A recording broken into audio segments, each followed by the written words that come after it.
Às 9h25, nós estamos em contato com o Anderson Borges, que é o chefe da divisão de gestão de benefícios do INSS em São Paulo. Olá, Anderson, bom dia. Obrigado por atender o Jornal da Bandeirantes, gente. Olá, bom dia. Bom dia aos ouvintes da Rádio Bandeirantes. É um prazer falar com vocês. Anderson, o nosso assunto primeiro aqui é prova de vida. Algo que os beneficiados do INSS não estavam precisando fazer nos últimos meses por causa da pandemia. Havia uma suspensão e isso vai voltar a ser exigida dos aposentados e pensionistas a partir de 1º de junho.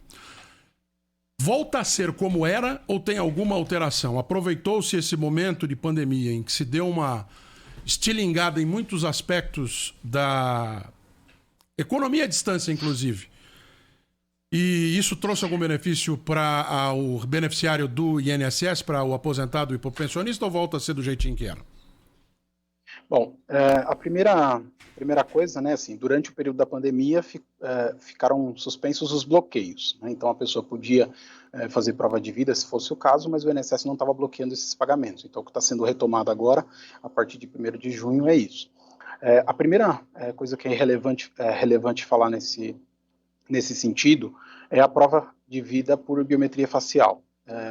Um grupo de 500 mil pessoas tinham sido selecionadas inicialmente para fazer parte desse projeto piloto e agora em fevereiro isso foi ampliado para 5.300.000 beneficiários.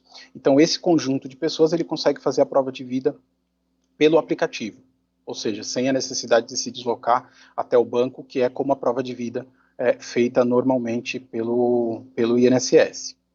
Então, a primeira grande mudança é em relação a essa possibilidade de fazer a prova de vida pela biometria facial, que no momento é um projeto piloto, mas já temos 5.300.000 pessoas que podem fazer a prova de vida dessa maneira, tá? E essa é uma novidade que veio para ficar, então. É algo que vai ser utilizado, vai ser uma opção, né, para aquele que recebe um benefício do INSS, Anderson? Exatamente. A prova de vida hoje ela é feita pela rede bancária, né? Já era feita assim anteriormente, ela continua nesse formato, e o intuito é essa modalidade passar a fazer parte da realidade do beneficiário, de todos os beneficiários do INSS, e fazer prova de vida nesse formato, evitando assim o deslocamento desnecessário, né? Lembrando que essa prova de vida que hoje é feita no banco, aquele beneficiário que não tiver condições de fazer essa prova de vida direto na rede bancária, ele pode inclusive nomear um procurador, né? Um familiar, ele pode nomear como procurador, e esse procurador faz o pedido de cadastramento para o INSS e ele mesmo vai fazer a prova de vida no banco, né? Outra coisa, o retorno da prova de vida, o retorno desse bloqueio, ele retorna de forma escalonada.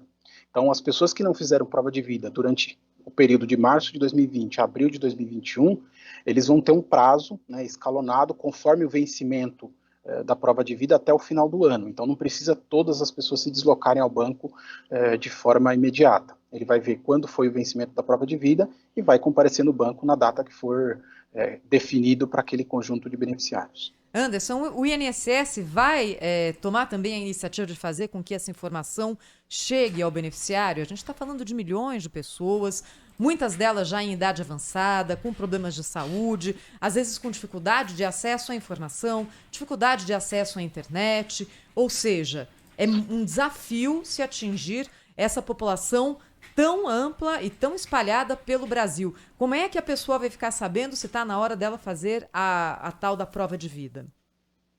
Bom, a primeira ação em relação àquele conjunto de beneficiários que foram selecionados para a biometria facial, o INSS tem feito a notificação por SMS, e-mail e, inclusive, a informação no próprio aplicativo. Em relação aos demais, há campanhas, né, que o INSS vem fazendo no site, no próprio aplicativo, para fazer a divulgação a respeito desse cronograma. Inclusive, a participação, né, dos veículos de comunicação na transmissão dessa informação é um dos pontos aí fundamentais para que as pessoas possam ter acesso a essa informação e poder fazer a prova de vida sem correr o risco de ter o benefício bloqueado.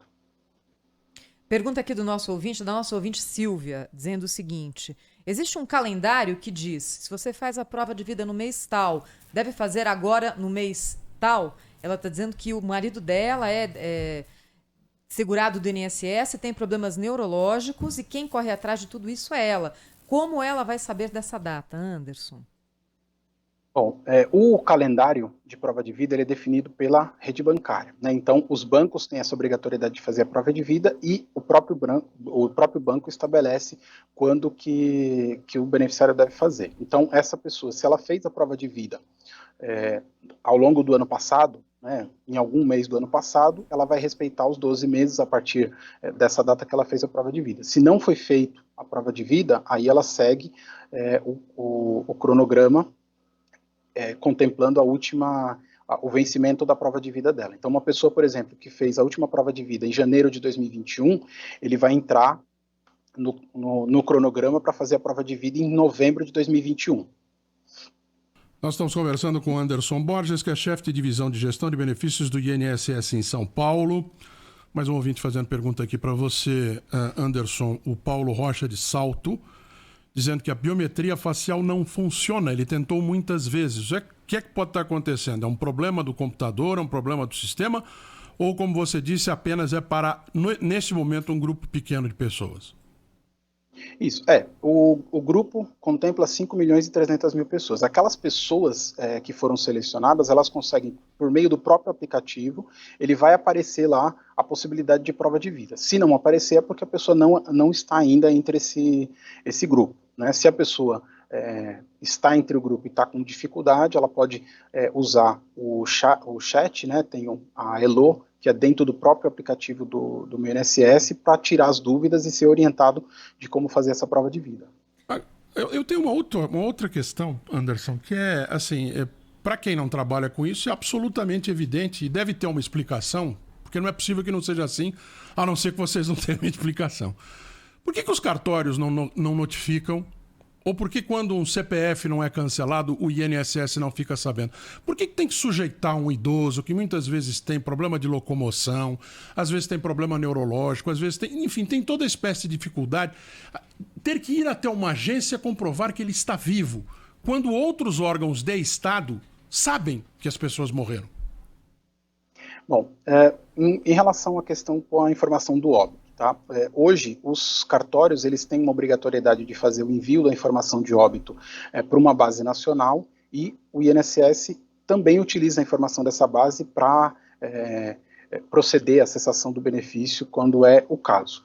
A manutenção da prova de vida anual, ela tem um respaldo aí em relação a situações de falta de notificação do cartório ou pessoas que, por exemplo, residem fora do país e que o INSS não teria informação para poder fazer a cessação do benefício. De qualquer forma, essas pessoas que têm dificuldade de locomoção, que têm acima de 80 anos, por exemplo, há uma possibilidade de um familiar, né, um representante, um procurador, demandar o INSS via aplicativo para que a prova de vida seja realizada na residência dessa pessoa. Sim, Anderson, mas sempre é algo, mas sempre é alguma coisa que eu do lado de cá tenho que fazer para você aí, servidor público, prestar o serviço melhor para mim. Quando é que vai virar o contrário? Não é? Quando é que o serviço vai ser realmente prestado para a pessoa? E não o contrário. Eu é que tenho que me virar para receber algo que é direito meu. Ou, olha, problema seu. Porque tem 10 ladrões, 10 milhões ficam sem receber. Não é meio revoltante isso, não? O projeto da biometria facial, ele entra justamente com o propósito de facilitar, né, a vida dos beneficiários, ficar já disponível, já ficar notificado ali por dentro do próprio aplicativo e por ali a pessoa fazer essa prova de vida. E o aperfeiçoamento das informações da base de dados do cartório vai evoluir para um ponto que essa dificuldade, digamos assim, seja superada, né? É um processo, o INSS está avançando nessa linha, né, justamente para que o beneficiário tenha o menor problema possível, né, a menor dificuldade possível aí para tratar essas demandas. Mais uma dúvida dos nossos ouvintes: quem usa caixa eletrônico com a biometria precisa fazer a prova de vida, Anderson? Bom, a prova de vida, como ela é feita pela rede bancária, há instrumentos já definidos e criados pela rede bancária que permitem fazer essa prova de vida. A biometria é uma delas. Tá? Então, aqueles bancos que já dispõem dessa ferramenta para fazer a prova de vida por esse formato, a pessoa pode fazer pelo caixa eletrônico, né, quando vai receber o pagamento, enfim. O Anderson, só aqui mais reforçando o que o Eduardo disse, até como uma dica para vocês do INSS, muitos ouvintes dizendo que não conseguem fazer esse recadastramento por reconhecimento facial, que ficaram mais de uma hora, olha para um lado, olha para o outro, pisca, olha de novo, e de alguma forma o sistema não faz esse reconhecimento. É muita gente reclamando, então alguma coisa de fato deve estar acontecendo de errado com essa possibilidade que foi aberta pelo INSS, viu? É importante a gente ter o feedback, porque na verdade isso é feito para a população, né? Se há problemas, a gente precisa tomar ciência aí do que está havendo e adotar as medidas para corrigir, né? É uma ferramenta que está em projeto piloto e essas deficiências de funcionamento, elas têm que ser corrigidas, evidentemente. Eu faço apelo aqui, em nome, acho que de muita gente. Olha, quem tem condição, seja ou financeira, ou física, ou de tempo, nunca vai reclamar de fazer alguma coisa para um pai, para uma mãe, para um irmão, para um avô, para um tio. Não vai reclamar. Agora, é meio absurdo, e o serviço público trabalha sempre assim, jogando para o lado de cá resolver um problema que deveria ser resolvido por ele. Eu sou o filho, eu sou o neto. Para minha mãe ou para minha tia receber, não deveria jogar um negócio primeiro para cima dela e depois para cima de mim. Deveria haver alguma coordenação entre o INSS, cartórios e outros tipos de serviços que poderiam dar informação para o INSS. Donos de cartório vão ficar bravíssimos, mas eu acho que dava para tirar mais deles do que de nós, mesmo em tempo e quando não em dinheiro, para que esse serviço fosse prestado do começo ao final, fosse de fato um serviço público e não baita de um favor, que é essa sensação que o INSS nos passa quando não presta o serviço completo. Ele fala, o dinheiro está lá, se vira para receber. Vou pedir a gentileza de você levar essa mensagem, né, que eu acho que não é só minha, é de todo o usuário, que é o pagador do serviço que vocês prestam, de que deveria ser melhor prestado nesse sentido. Acho muito cômodo quando a gente vira assim e fala assim, mas alguém pode fazer para você. E se não puder, como é que fica? Claro, é importante. É importante sim, a premissa do INSS é justamente a gente chegar num momento que não haja mais essa necessidade de comparecimento, deslocamento ou de onerar o cidadão, né? É bastante relevante essa colocação e o propósito do INSS é a gente chegar nesse ponto mesmo. As agências do INSS estão abertas aí nesse momento da pandemia? Qual é a informação que o senhor tem para quem precisa seguir até uma agência, né, para buscar algum benefício ou para prestar algum esclarecimento, hein, Anderson?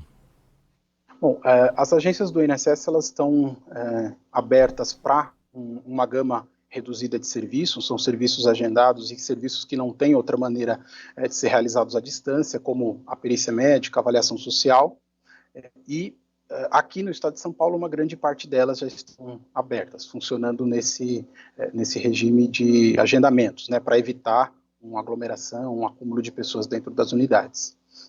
Bem, queria agradecer ao Anderson Borges, chefe da Divisão de Gestão de Benefícios do INSS em São Paulo. Obrigada, Anderson. Até a próxima. Eu que agradeço. Um prazer falar com vocês. Até a próxima. Rede Bandeirantes de Rádio.